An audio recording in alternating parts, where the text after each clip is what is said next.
পরম প্রেমময় শ্রী শ্রী ঠাকুরের রাঙা আতুল চরণে আমার সহস্র কোটি প্রণাম নিবেদন করি। জগতজননী শ্রী শ্রী বড়মাকেও জানাই আমার অনুরূপ প্রণাম। পরম পূজ্যপাদ শ্রী শ্রী বরদাকেও জানাই আমার সহস্র কোটি প্রণাম। আপনাদের সবাইকে আরও একবার ঈশ্বরালোচনা চ্যানেলে স্বাগত। সবাইকে প্রণাম ও জয়গুরু। শ্রী শ্রী ঠাকুরের ছোটবেলার অনেক ঘটনাই বিভিন্ন বইতে লিপিবদ্ধ আছে। আমরা অনেকেই শুনেছি তার অনেক ঘটনা, তার পার্শ্বদগণ লিখে গেছেন অনেকেই শ্রী শ্রী ঠাকুরের সম্বন্ধে। আর তার মধ্যে থেকে শ্রী শ্রী ঠাকুরের বিবেকবোধের একটি ঘটনা আজকে বলবো। তখন ঠাকুর স্কুলে পড়ছেন, সেই সময়কার একটি কথা। স্কুল থেকে বাড়ি ফেরবার পথে এক ময়রার দোকানে রসগোল্লা খেতেন শ্রী শ্রী ঠাকুর। একদিন খেলেন, দুদিন খেলেন, শেষে রোজই খেতে ইচ্ছা করে তার। দোকানের সামনে গিয়ে যেতে যেতে প্রায়ই দোকানে ঢুকে পড়তেন। পকেটে পয়সা তো আর রোজ থাকে না, জোটেও না। বাকির খাতায় অঙ্ক উঠে গেল ক্রমে অনেকটাই। একদিন বাকিতে রসগোল্লা খেতে ঢুকবেন, ময়রা বলেই বসলেন, অনেক বাকি জমে গেছে বাবু, বাকিটা আগে শোধ করো। কথা গিয়ে যেন তার মর্মে বিঁধল সেই ছোট্ট বালকের। তাই তো বাকিতে খেয়েছি বলেই না আজ এই কথাটা শুনতে হলো। তখনই বাড়ি ফিরে এসে কোনো রকমে পয়সা জুটিয়ে ময়রার বাকিটা শোধ করে দিলেন তিনি। আর মনে মনে পণ করতে লাগলেন, রসগোল্লা আর খাচ্ছি নে এমন করে। আবার একদিন যাচ্ছেন রাস্তা দিয়ে, দোকানের দিকে নজর পড়তেই মনে পড়ে গেল রসগোল্লার সেই কথা। মন ছুটে গেল রসগোল্লার দিকে। এক পা দুপা করে এগিয়ে গেলেন দোকানের দিকে। হাতে আছে মোটে 5.5 আনা পয়সা। কিন্তু সেদিন না পণ করেছিলেন তিনি অমন করে আর রসগোল্লা খাবেন না। চট করে মনে পড়ে যায় সেদিনের সেই প্রতিজ্ঞাটা। লোভের সঙ্গে লড়াই লেগে গেল তখনই। দ্বন্দ্বের ঝড় বইতে লাগলো অন্তরে। রসগোল্লা খাবো না, প্রতিজ্ঞা রাখবো। লোভকে প্রশ্রয় দেব না, লোভাতীত হব। প্রবৃত্তির বন্যায় গা ভাসিয়ে দেব না, প্রবৃত্তিকে জয় করব। মনকে জিজ্ঞাসা করলো, কোনটা চাস তুই? লোভ না নির্লবত্ব? জয় নাকি পরাজয়? আনুগত্য না আধিপত্য? উত্তর এলো, সাধিষ্ঠ হব, সাধিপ হব। আমি ক্ষণভঙ্গুর হব না, সহস্র খণ্ড হব না। নৈমিষ মৃত্যুর পরগনা পত্রকে শিরোধার্য করব না। তার উপায়? ক্ষণ তৃষ্ণাটাকে একটু ঘুরিয়ে দাও, একটু স্থিত চৈতন্য হও, গতির মুখটাকে একটু বাঁকিয়ে দাও। কতটুকু সময়? এই দূর মুহূর্তটাকে শুধু কাটিয়ে নাও। রাশটা একটু একপাশে টেনে ধরো। এই তো ঠিক, আর এগোনো চলবে না। মাটিতে শুয়ে পড়ল তখনই। পা যদি পায়ে পায়ে নিয়ে যায়, না, এ রাস্তাটাও ঠিক জায়গা নয়। পা যদি উঠে দৌড় দেয়, মনের সঙ্গে দেহের তুমুল লড়াই শুরু হয়ে গেল। অভ্যাস করতে করতে শেষে এমন হয় যে অঙ্গ প্রত্যঙ্গ হয় অভ্যাসের দাস। কাজ করবার জন্যে তখন আর মনের ইঙ্গিতের অপেক্ষা রাখে না।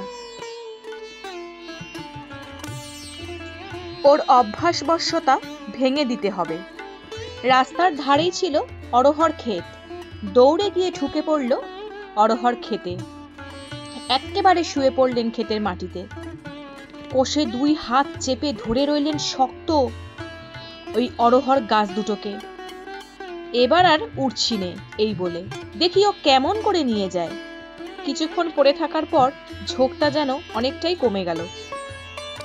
ভূত নেমে গেল ঘাট থেকে যেন। বাঁধনটা একটু কষেই দিই না কেন, উঠে দৌড় দিয়ে গেল পদ্মার পাড়ে। পয়সা 5.5 আনা ছুঁড়ে ফেলে দিলেন পদ্মার জলে। মস্ত একটা দিক পরিষ্কার হয়ে গেল। কাম লোভবদ্ধ মানুষের জন্য সহজ একটা নির্গম পথ পাওয়া গেল যেন। মিলে গেল ইন্দ্রিয় জয়ের একটা সাধ্যায় সংকেত, একটা মোক্ষম কৌশল। মানুষ হয়ে এসেছে মানুষের জন্য, মানুষের মতো করে দেখালে। হিমায়তপুরে এক বুড়ির বাগানে আম ফলেছে বিস্তর। এটি আরেকটি ঘটনায় আসলাম। বুড়ি আম পচিয়ে ফেলে দেবে, তবু মানুষের ভোগে দেবে না একটিও। দাঁড়া দেখাচ্ছি তোর মজা, লোক তোর ভাঙছি। দলবল জুটিয়ে নিয়ে গেল একদিন। ঢুকে পড়ল বুড়ির বাগানে শ্রী শ্রী ঠাকুর সবাইকে নিয়ে। সবাই মিলে জোর করে লুট করে খেতে লাগলো আম। বাগানে মানুষ দেখে বুড়ি ছুটে এলো। কাণ্ড দেখে হতবাক। ধমকাবে কাকে, মানা করবেই বা কজনকে? এ যে এক পাল দস্যু এসেছে বাগান লুট খেতে। তোরা বাগান শুদ্ধই খাবি নাকি রে? বলা নেওয়া কই নেই? বৃদ্ধার মুখে আর বাক সরে না। তা চাইলে কি তুমি দাও? পচিয়ে পচিয়ে অচলা করে ঢালবে, তাও প্রাণে ধরে মানুষকে একটিও দাও না আম। কেন তুমি নষ্ট করে ফেলে দিতে পারো, আর ছেলেদের দুটো খেতে দিতে পারো না? বুড়ি কোনো রকমেই ওদের ঠেকাতে পারে না। এমনি নিত্য আসতে লাগলো ওরা আম লুটতে। বুড়ি যত আগলিয়ে রাখে, ঝাঁক লাগিয়ে তত লুটিয়ে খাওয়ার বালক অনুকূলচন্দ্র। পথ না পেয়ে বুড়ি শেষে স্বেচ্ছায় আম বিলিয়ে দিতে লাগলো ছেলেদের হাতে। আত্মেন্দ্রিয় তৃপ্তির বাসনাই লোভ। এই লোভই সর্বনাশের মূল। লোভ ভাঙুক, দানকুণ্ঠার উচ্ছেদ হোক। নিজ শিরা হয়ে দিতে থাকো, দিতে দিতে ঘর খালি হোক। জায়গা না পেলে তিনি ঢুকবেন কেমন করে?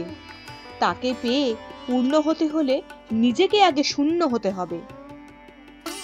এক বিন্দু শূন্য দিলেই তাকে বাড়িয়ে তার আসন করে নেবেন তিনি নিজেই। বাড়ির কাছেই ইচ্ছাময়ীর বাড়ি। পাঁচটা ছেলে খুইয়ে কোল খালি করে রাড়ি হয়ে বসে আছে এই ইচ্ছাময়ী। বুড়িকে মা ডাকবার কেউ নেই। যার কেউ নেই তার ভগবান আছেন। বুড়িকে মা বলবার কেউ নেই। অনুকূলচন্দ্র বললে, বুড়িকে তোমার সঙ্গে আমি মা পাতাবো, তুমি আমার মা হবে? বুড়ির হৃদয়ে উঠলে উঠল আহ্লাদে। চুমু খেলো অনুকূলচন্দ্রকে বুকে নিয়ে। অনুকূলচন্দ্র ইচ্ছাময়ীকে ডাকতে লাগলো ভালো মা বলে। ভালো মার বাড়িতে নিত্য আসে, খায় দায়, খেলা করে, আবদার করে, সাথে অত্যাচারও করে। যতক্ষণ ভালো মা ভালো, ততক্ষণ অনুকূলচন্দ্রও ভালো। যেই দেখতো ভালো মা মন খুলে খাওয়াতে পারছে না, দিতে পারছে না, অমনি ছেলেও যেত বিগড়ে। ফাঁকি ফুকি চলবে না তার কাছে, ফাঁক রাখতে দেবে না কোথাও। ভালো মারও ভালো আমের গাছে আছে অনেকগুলো। একদিন এক ধামা পাকা আম পাড়িয়েছে ভালো মা, বড় বড় মিষ্টি আম। আমের ধামা শোবার ঘরে তক্তপোষের নিচে রেখে ভালো মা বললেন, অনুকূল, এবার তবে তুমি এসো লক্ষ্মীটি, আমি চান করতে যাই। জানে অনুকূল দামাল ছেলে, পাছে ভালো ভালো আমগুলো সব সাবার করে ফেলে, তাই বলল, এখন যাও, ওবেলা আবার এসো। অনুকূলচন্দ্র বললেন, না ভালো মা, আমি বসেই থাকি, তুমি যাও চান করতে। বুড়ির মন চায় না আম শুদ্ধ অনুকূলচন্দ্রকে রেখে স্নান করতে যেতে। অনুকূলচন্দ্র ছাড়বে না, বললে, যাও মা, তুমি চান করতে যাও, আমি বরং আমগুলো দেখি। ইচ্ছাময়ী ভাবল, তাই না হয় হোক, ওর জিম্মায় থাকলে আর ও হাত দিতে পারবে না। গামছা ঘড়া নিয়ে ভালো মা বুড়ি চান করতে চলে গেলেন। কতগুলো রাখাল ছেলে এদিকে বাগানে আম ঢিলুচ্ছে। অনেক ঢিলাঢিলি করেও একটা আমও পারতে পারছে না। অনুকূলচন্দ্র সবাইকে ডাকলো একসাথে, ওই এখানে আসো। ওখানে তোমরা কি করছো? অমন করে কি আর আম খাওয়া যায়? আম খাবে তো আমার কাছে আসো। এই বড় বড় মিষ্টি আম। রাখাল ছেলেরা এসে দাঁড়ালো ইচ্ছাময়ীর বাড়ির আঙিনায়। অনুকূলচন্দ্র ঘর থেকে ধামা বার করে আম সব বেটে দিল সবার মধ্যে। ছেলেগুলো আম পেয়ে আনন্দে লাফাতে লাফাতে চলে গেল নিজের কাজে। অনুকূলচন্দ্র খালি ধামা নিয়ে ঘরের মধ্যে তক্তপোষের নিচে উপুর করে রেখে দিল, আর বলতে লাগলো মনে, দেখ এবার মজা। চান করে ভালো মা ফিরে এলে অনুকূলচন্দ্র বললেন, ভালো মা গো, এবার তবে আমি যাই। আচ্ছা বাবা, তবে এসো। অনুকূলচন্দ্র চলে গেল। বুড়ি গিয়ে ঘরে ঢুকলো। ঘরে ঢুকেই দেখে আমের ধামা উপুর করা, তুলে দেখে সব শূন্য। কি কি হলো এতগুলো আম? কোথায় গেল? এই না অনুকূল দাওয়ায় বসে পাহারা দিচ্ছিল, আর ও নিজে তো একটা আমও খায়নি। খাওয়ার তো কোনো চিহ্নও নেই। অতগুলো ভালো ভালো আম খুইয়ে হাহুতাশ করতে লাগলো। ইচ্ছাময়ীর বাড়ির সামনেই হলো নবকৃষ্ণ চৌধুরীর বাড়ি। এ বাড়ির দাওয়া থেকে ও বাড়ির দাওয়া পর্যন্ত সোজা নজর চলে। চৌধুরী বুড়ো দাওয়ায় বসে হুকো টানছিলেন আর অনুকূলচন্দ্রের কীর্তিকলাপ দেখছিলেন। তিনি ওদিক থেকে গলা ছাড়লেন, ও ইচ্ছে, তোর হলো কি? অমন করে ঘর বার করে কি খুঁজছিস? দুঃখের কথার কি বলবো খুড়ো। বুড়ি তার লোকসান যোগের ব্যাখ্যা দিতে দিতে লাগলো ইনিয়ে বিনিয়ে। এই এত বড় বড় এক ধামা আম ঘরে তুলে রেখে চান করতে গেলাম, আর এসে দেখি একেবারে ধামা উপুর করা। কি যে হলো কিছুই বুঝতে পারছি না। অনুকূলও তো বসেছিল বারান্দায়। কি তাজ্জব! এ কি মন্তরে উড়ে গেল নাকি খুড়ো? হ্যাঁ, ছু মন্তর ছু, কালো বিড়ালের গু। একগাল হেসে আবার হুকোয় মুখ লাগালেন খুড়ো। বলি, খুড়ো দেখেছো নাকি কিছু? চৌধুরীর ভাব দেখে জিজ্ঞাসা করলো ইচ্ছাময়ী। চৌধুরী খুড়ো যা দেখেছেন সব বললেন। নিজে খায়নি বটে, কিন্তু দেখো কি কছমের ছেলে। বলি, কার সঙ্গে ছেলে পাতিয়েছ? ওর এক হাতে একটি দেবে, না হাতে হাতে এক একটি? দেখছো না, ও হলো সহস্রভুজ, ওর হলো অনন্ত ক্ষুধা। আবার ভক্তির এক মুঠোতেই ও তৃপ্ত। ভক্তের একদল তুলসী আর এক চুলুক জলেই আত্মবিক্রয় করে। নইলে ভাণ্ডার উজাড় করে দিলেও ক্ষুধার নিবৃত্তি নেই। ও যেমনই আশুতোষ তেমনই সর্বভুক। ওকে দেবার বেলায় নির্লোভ হয়ে, নির্দ্বন্দ্ব হয়ে, সশ্রদ্ধ হয়ে, নিবেদনময় হয়ে জিতবে, নইলে দেখবে ধামা উপুর। এই ঘটনার থেকে আমরা এটাই বুঝলাম, আমরা ইষ্টের কাছে যখন আসব তখন মনের মধ্যে কোনো দ্বন্দ্বীবৃত্তি রাখবো না।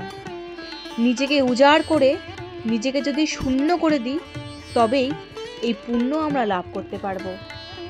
তাই জন্য যখন ঠাকুরকে কিছু দিতে চাইবো বা তার জন্য কিছু করতে চাইবো যেটা আমাদের নিজের মঙ্গলের কাজেই লাগবে, সেটা কিন্তু সৎ চিন্তা, সৎ ভাবনা ও সৎ ইচ্ছা রেখে যেন করি। তার মধ্যে কোনো রকম লোভ বা আত্মলোভ বা অন্য কোনো চিন্তা, দ্বন্দ্বীবৃত্তি না থাকে।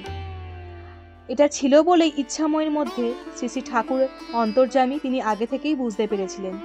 তাই তিনি তার সঙ্গে ভালো মায়ের মতো মিশে তার ভেতর থেকে পুরোটা উজাড় করে নিতে চেয়েছিলেন, যাতে সে সুন্দরভাবে সবাইকে আপন করে নেন এবং আত্মতৃপ্তির মধ্যে দিয়ে সবাইকে বিলি করে যেন নির্লোভ হয়ে, নির্দ্বন্দ্ব হয়ে সবাইকে দিতে পারেন এক হাতে। আজকের মতো এইটুকুনি। আর ভালো লেগে থাকলে ভিডিওটি লাইক ও শেয়ার করার অনুরোধ রইল। সবাই সুস্থ ও ভালো থাকবেন। জয় গুরু।